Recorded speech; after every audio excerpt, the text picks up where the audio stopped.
Alors bonjour à tous, aujourd'hui moi j'ai décidé de faire un top 5. Donc je vais faire un top 5 sur les 5 héros grecs les plus connus de la mythologie grecque.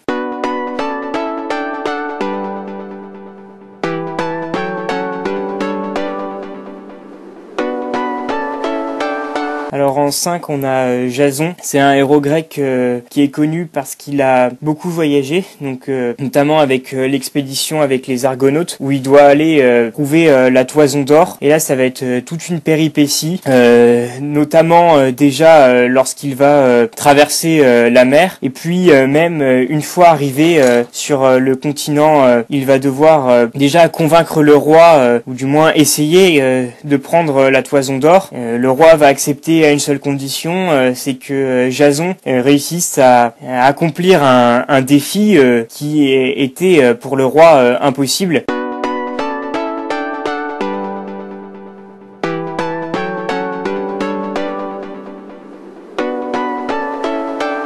Donc en 4 on a Persée, qui lui est connu pour avoir tué Méduse et grimpé sur le cheval ailé Pégase, ainsi que pour avoir sauvé Andromède, sa future femme, d'une mort certaine d'un monstre marin. Il faut aussi savoir que c'est l'arrière-grand-père d'Héraclès.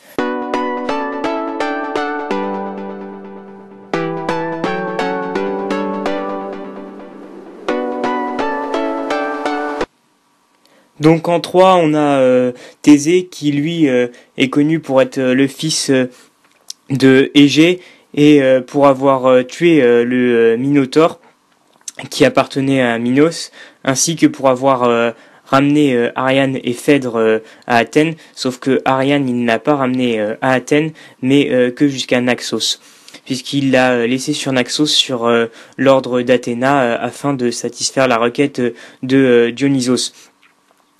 Thésée est aussi connu pour avoir oublié de mettre des voiles blanches, signifiant qu'il avait survécu au Minotaure, et son père, voyant les voiles noires, puisqu'elles n'étaient pas blanches, noires du coup, se tua et plongea dans la mer qui prit son nom, la mer Égée.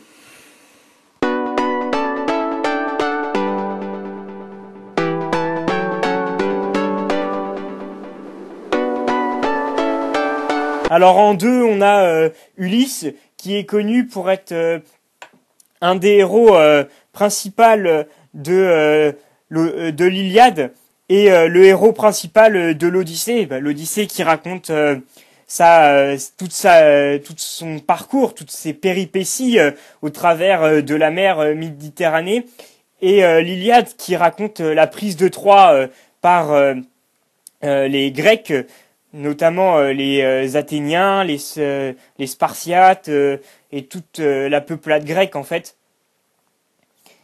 Et Ulysse, il est surtout connu pour être un héros rusé, et sa ruse va le sortir notamment d'une péripétie avec le cyclope Polyphème. Donc tout le monde connaît l'histoire où il dit au cyclope Polyphème, en lui crevant l'œil, qu'il s'appelle Personne.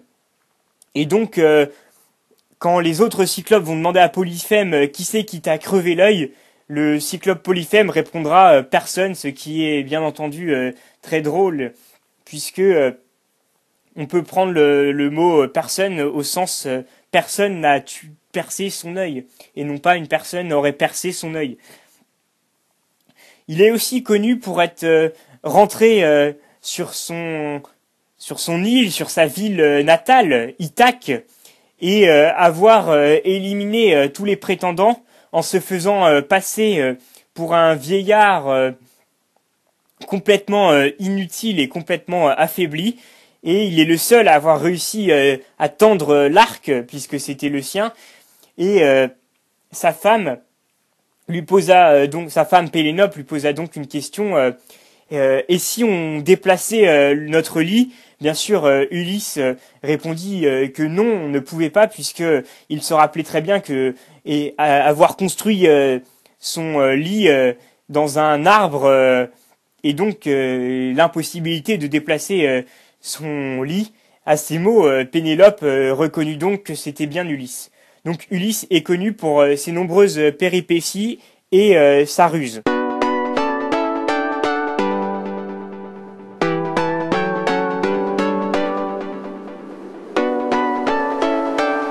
Et en 1, on a bien sûr le héros le plus connu, Hercule, puisqu'il est connu comme étant Héraclès, qui veut dire le cadeau de Héra, bien sûr.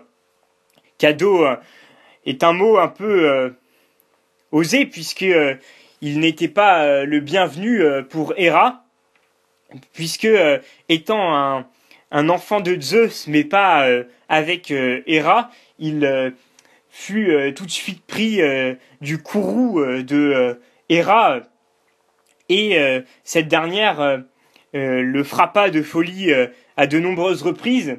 Il tua donc consécutivement ses femmes Mégara et Déjanire, pris de folie par Héra. En tout cas, c'est ce que dit le mythe.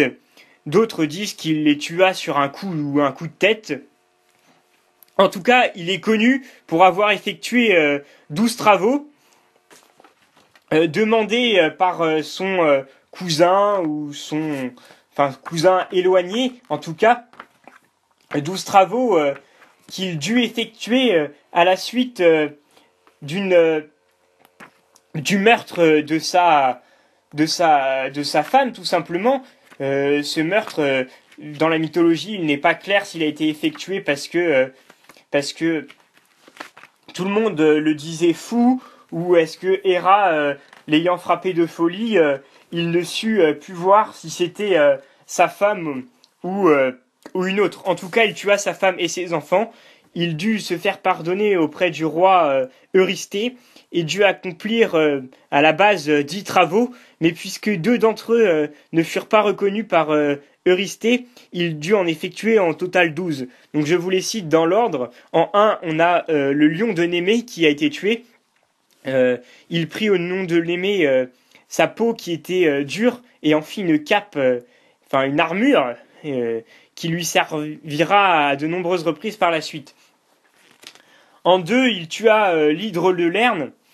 L'hydre de Lerne était connu pour avoir ses têtes qui repoussaient dès que l'on en coupait une. Donc là, très difficile à tuer.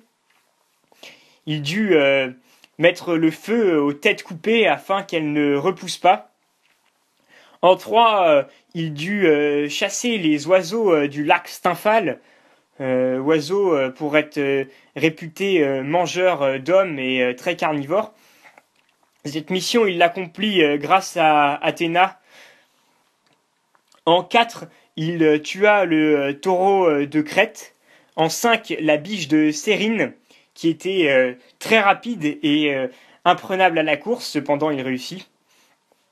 En 6, il prit la ceinture de l'Amazone Hippolyte. Là non plus, les mythes ne sont pas tout à fait clairs si il tua Hippolyte pour prendre la ceinture ou si Hippolyte mourut en voulant s'enfuir avec Hercule. En tout cas, il lui prit sa ceinture. En 7, il tua le sanglier de Érymanthe.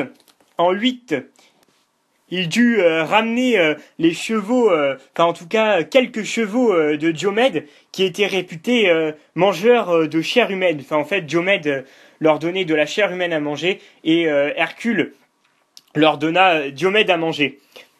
En 9, il dut ramener les bœufs de Géryon.